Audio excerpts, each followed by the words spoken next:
Welcome back to the MakeForms tutorial series. In this video, we'll explore the name field.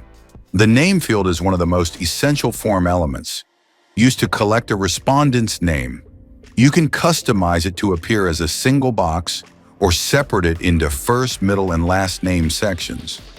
It's one of the most commonly used fields, perfect for contact forms, registrations, or any form that requires identification. To get started, add a name field to your form. You can drag it from the field list or click to insert it. Once added, go to the settings panel to configure it. Let's begin with the basic settings. At the top, you'll see a toggle for required field. When it's enabled, the user must enter a name before submitting the form.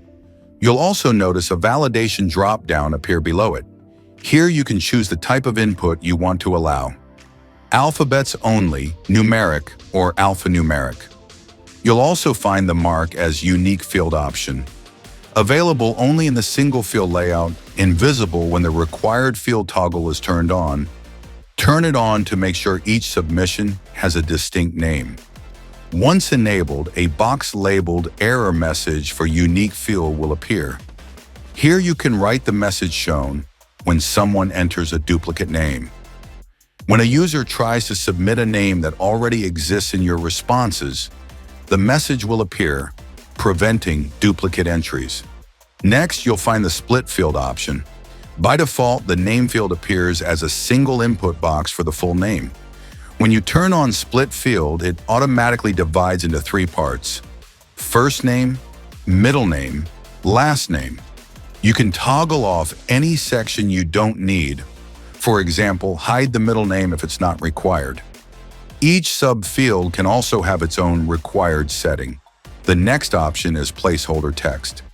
This lets you show sample text inside the field. For example, enter your full name. Placeholders are available only in the single field view. Next, you'll see the helper text toggle. When you turn it on, two options appear: placement and text. Then add your helper message inside the text box. For example, enter your full legal name. Under placement, you can choose where the helper text appears, either below the input field or as an icon beside it. Finally, you can define the minimum and maximum length for this field.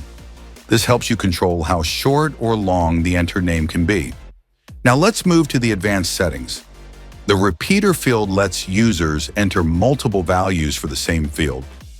Turn the toggle on, then set the maximum number of repeats. For example, allow up to 4 entries for founder names. When the form is live, an Add More button appears below the field. Users tap Add More to add another entry, up to the limit you set. They can also remove entries at any time while filling the form. Turn on Mark as sensitive data to protect confidential information. When this option is enabled, the field's data is hidden from general access. Only team members with permission to view sensitive data will be able to see it in responses. Now let's look at the default value setting. This option lets you pre-fill the field with a value that appears automatically when the form loads. Users can keep it as is or change it if the field is editable. Next, we have Disable Field. When enabled, the field remains visible but can't be edited by users. This is helpful when you want to show pre-filled values that should not be changed. Next, there's the Hidden Field option. We've added an email ID field first, since you can't publish a form with only hidden fields. Now, when you turn on Hidden Field, the name field will no longer appear on the live form, but its default value will still be recorded in the form responses. Finally, you'll find the option Fill from Query Parameter. This lets you pre-fill the name field using a query string in your form URL. For example, adding $name equals John will automatically display John inside the name field. If you're using the split version, you'll see 3 parameters: first name, middle name, and last name. And that's how you configure the name field in MakeForms. Thanks for watching. See you in the next video.